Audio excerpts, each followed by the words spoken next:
詩篇41篇第9節，連我知己的朋友，我所倚靠吃過我飯的，也用腳踢我。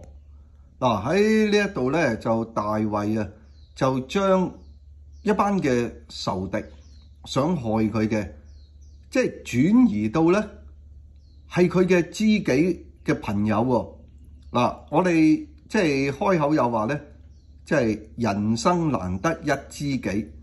咁咧呢啲知己對我哋嚟講咧係好重要，即係一種親密嘅關係。但係個問題咧喺呢一度咧，大衛佢經歷到咩咧？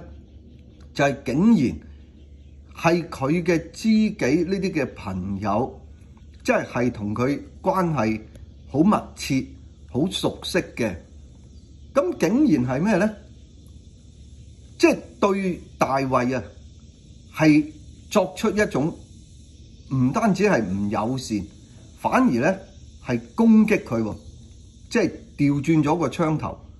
咁啊，唔單止呢啲嘅知己朋友，仲有咧另一批人咧，就係我所倚靠吃過我飯嘅，即係呢一啲咧可能係大衛即係佢嘅手下，或者同佢一齊咧即係做過嘢嘅。咁所以咧一方面係即係大衛倚靠佢哋，無論係作戰啊，或者係其他嘅即係事情。但係最重要呢度係咩咧？吃過我飯的，即係食大衛嘅飯喎。咁啊喺以前咧，即係你俾飯佢食，即係差唔多係為大衛效勞嘅呢啲嘅人。咁所以咧係兩批唔同嘅人，一批就係大衛嘅知己嘅朋友，另一批咧就係佢所倚靠食過佢飯嘅。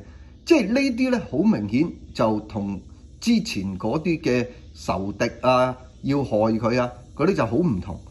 但係最大嘅問題就係咩咧？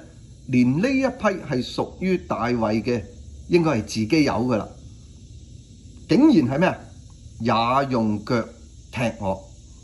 即係呢度咧就用咗個即係腳啊，好生動嘅表達。咁啊，即係用腳踢佢，其實即係咧係對大衛啊係有一種嘅攻擊喺裏邊。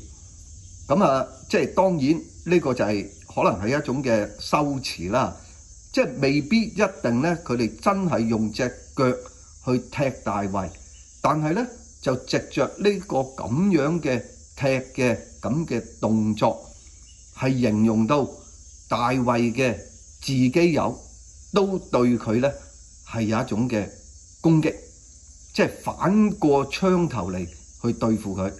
咁所以呢一度咧，比起嗰啲嘅仇敵去針對大衛要害佢咧，可能對大衛嗰個嘅影響，對佢嘅心情係更加深切。